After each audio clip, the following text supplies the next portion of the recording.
I mean, I think as an actor, I'm sure you guys can all relate since you guys are all actors. Like, definitely there's moments where you think, I'm probably never going to get another job again.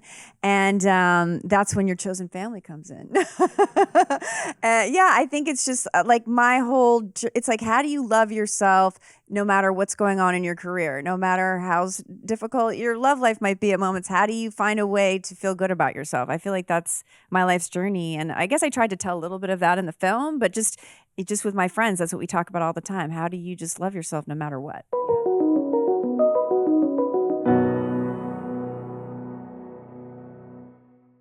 So my first question, Heather, is this is your second film after Half Magic that you wrote, directed, and starred in. I have to imagine that when you've been a working actor since you were a child, pretty much, there's a big pivot when it becomes your own film and you become the person in charge of the set. And I was just wondering, what is it like to wear all those different hats on a film, to go from being the actor to the actor, the writer, the director? And something I'm always interested in is what it is like to direct yourself. What was that process like? Well, I think, growing up in the business, I work mostly with men and told mostly stories about men, and I just really I love watching stories that are about women and stories that are written and directed by women. So I thought it would be really fun to tell my own story, something that was meaningful to me. And it's extremely hard to get movies made. And so I want to thank Julia, because her attachment actually got us our financing. So, yeah. I mean, her iconic status got the movie greenlit.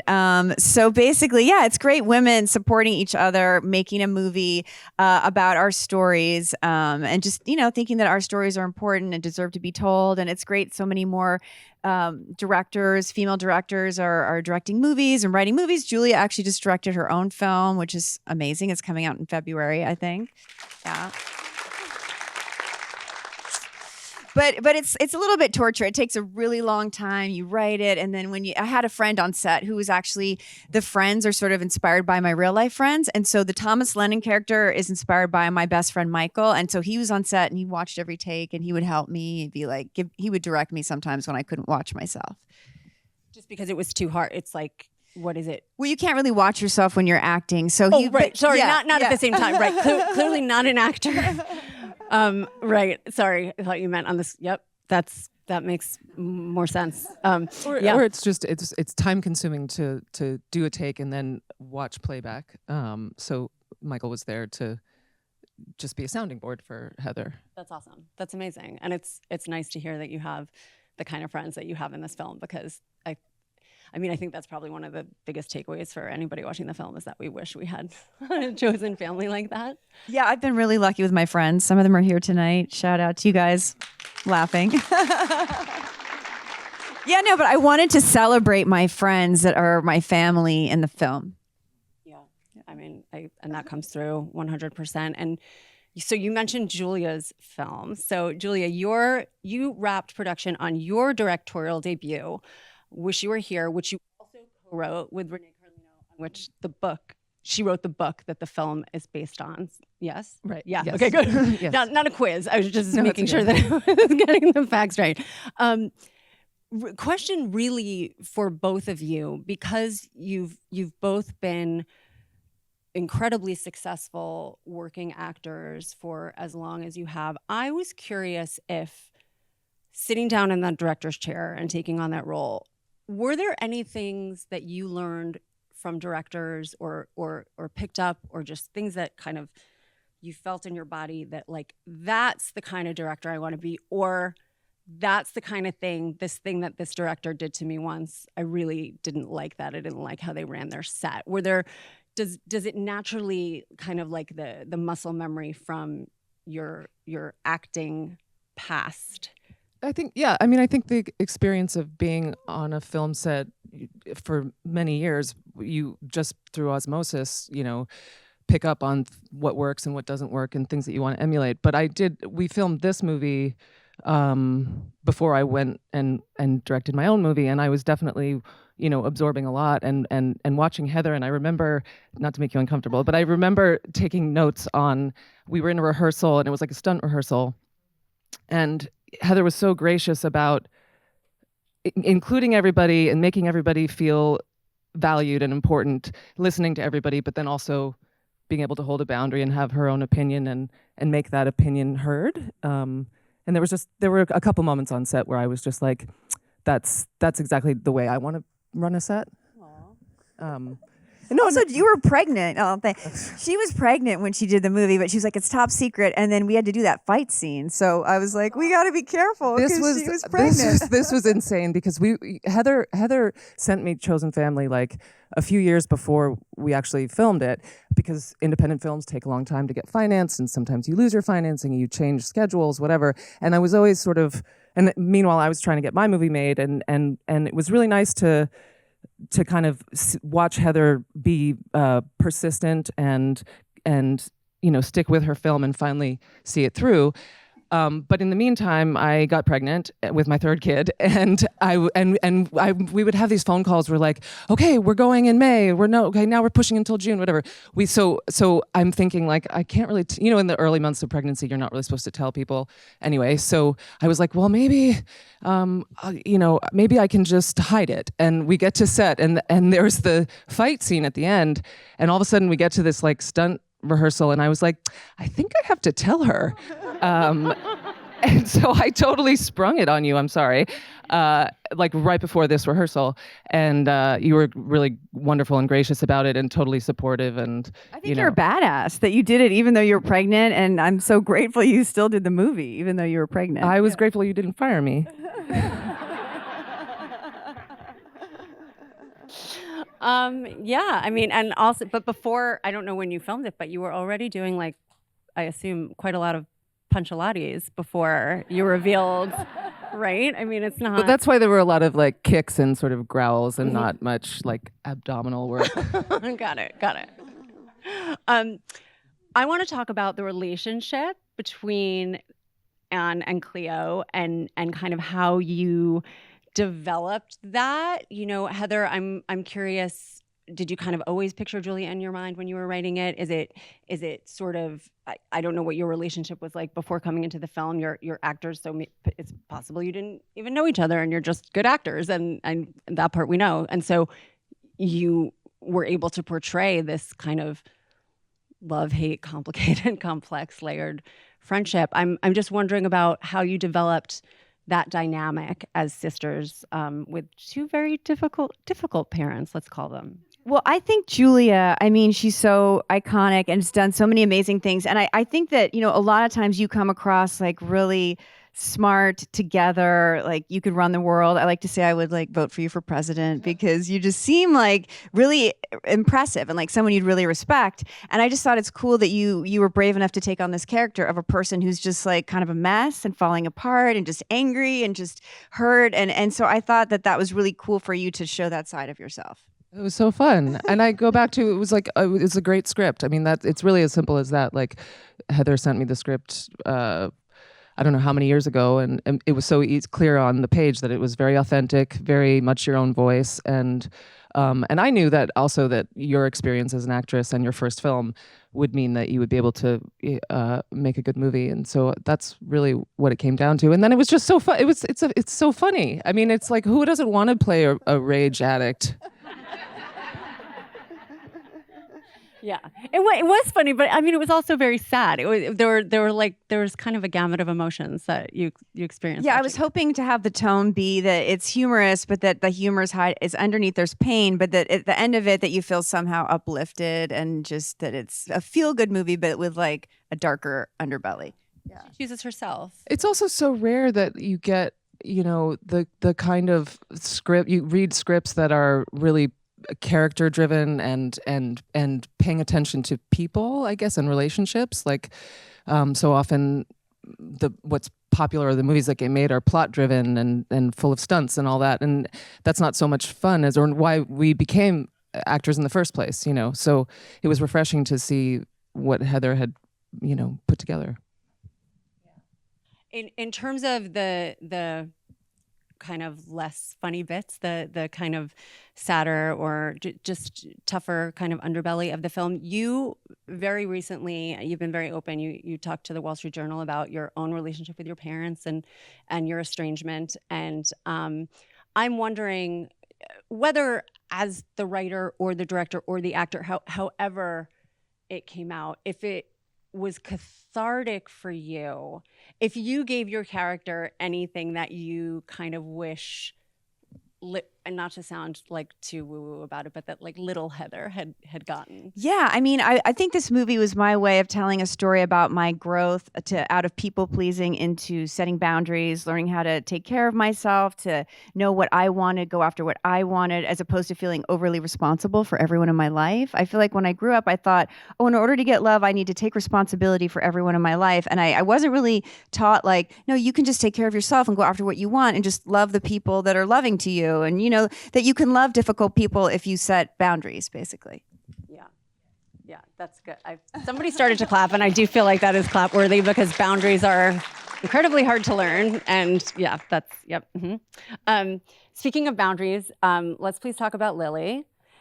So Ella Grace Helton, amazingly adorable and talented and so obnoxious and manipulative all at the same time. What is it like to film scenes? And this is really for both of you, obviously specifically with Lily for this film, but any child. How do you not break that dance scene in particular? I'm like, I don't understand how they did this, how many takes it must have taken, because it was so funny and uncomfortable and just, what is that like? Okay. I mean, Ella is actually practically a professional dancer, right? I mean, you compete in ballroom dancing competitions, because I didn't know that. You just had a great audition, but then, you know, your mom told me that you compete as a dancer. So I kind of lucked out that she's an amazing dancer. I mean, that is very evident. I mean, but it was a tie. It was definitely a tie in the dance contest. Not to take sides or anything. Okay, so dancing. We've mentioned dancing. Julia, I have to ask you something. Okay, so Save the Last Dance. Yes. Yes, right. Okay. So this movie was made it came out in 2001. And it's had this long tail cultural resonance. So for many of us, I mean, that you know, saw it when it came out. But so on SNL, you did a cameo last year where you actually performed the dance with Chloe Fineman, which was hilarious and viral and amazing. Your character was once again brought up in a very loving way, I think, when Ray Gunn, the breakdancer at the Paris Olympics, who was today named the best breakdancer in the world, FYI. So really? I yes, didn't know that. Was. Okay. Yes, she was. That kind of, you know, TikTok was kind of like, she's giving Julia Stiles and Save the Last Dance. Could you have ever predicted, and or is it surprising to you that this film and that character and the dancing like has had like, of all your films, would you have expected that would be like the dance scene at the end of Save the Last Dance would be, it's iconic. It's That's amazing. So nice. I mean, of course I couldn't expect it. I wasn't really thinking that way when I was like 19 years old, just wanting to get hired in a movie. But it's really nice. I mean, that's what we want as performers, is for people to pay attention and respond to the stories that we're telling many, many years later. That's such a gift. It's great. Now, somebody in my family sent a text chain with a link to something about Ray Gunn, and I read it and I was like, I think they're making fun of me. I can't quite tell. So, you know, you have to you can't get too big ahead about it. Yeah, I do think the SNL sketch, which if you haven't seen it, please Google it on your way home. It is unreal. It is. I'm also going to say, this is my actor brain talking, because we're endlessly insecure creatures. I messed up the choreography. I didn't know that. Nobody because noticed. It was 12:30 at night when we actually taped it. It was perfect in the dress rehearsal. And then when we actually taped it, I like flinched for a second and I fell behind in the timing, and that will haunt me till the end of my days. But it was a great experience and I was so happy to be a part of it. And I'm going to channel, I think, a line in your movie, which is like positive thoughts. Positive. Yes. What is it? Your thoughts create your reality. So positive thoughts, yes. Right. I will take. I'm very grateful to be a part of all that stuff. Nobody ever remembers the mistakes that keep you up at night. Why am I pointing them out to a crowd full of people? No, exactly. I don't know. Yeah. Well, welcome to being a woman and just being alive right now. Yeah. The ray gun stuff was slightly less love than the SNL, but still came out. I thought I'm like, I don't care what you're saying. Basically what you're saying is that this movie from 2001 is still resonant. Thank you. And we love the scene. So that was my takeaway. Both of you, one of my thoughts about watching actors who have had undeniably really successful long careers in what is undeniably a punishing industry, a particularly punishing industry for women, is that from the outside, it probably looks like a pretty steady ascendancy with just no self-doubts or kind of shakiness. And I imagine that that's not the case, because I as a writer, I know that's not the case, that you are struggling kind of all the time and kind of second guessing yourself. And seeing as we are in a room full of actors, I was wondering if you could talk at all about emotionally, as two people who have very successfully worked in Hollywood for such a long time, what is it ever? Are there ever moments that are down where you're like, I don't know if this is for me anymore. I don't know if I can do it. How do you keep yourself back up? Is it really just like, we look at you and we're just like, they're powerhouses and they're amazing. And I gotta say, I really learned so much from you by example, just watching you on set, because there's a different part of your brain, I think, being an actor and being a director. And being an actor, we're taught to. We just inherently are people pleasers. We need to get cast in movies, so we want to be liked. And that makes you go into a situation differently than when you're on a set directing and people are looking to you for the answers. And I noticed that, Heather, you never once were like apologetic. I mean, meaning in a great way. You never went like, I'm sorry, but I think we should do it this way. Or, you owned your creativity and your vision for the movie, and you never once like went, is it okay if I tell you what to do, and I think that was great. Thank you. So I feel so honored for you to say that. Yeah, I mean, I think as an actor, I'm sure you guys can all relate, since you guys are all actors, like definitely there's moments where you think I'm probably never going to get another job again.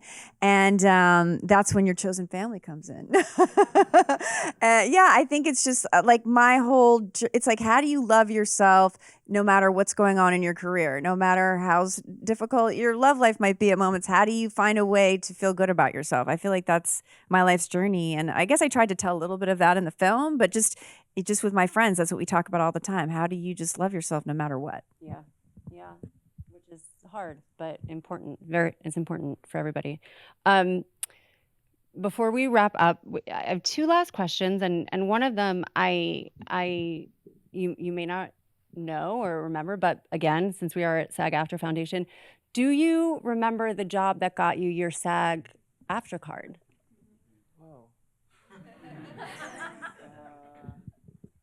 I could guess, but I mean, I was like 15 years old. When we had the strike, I went back and looked at my card to see member since a long time ago, proudly. But it was either a Tide commercial. It was probably, it was a commercial. I think it was a Tide commercial where I was supposed to like spill salad dressing, and that's all I remember.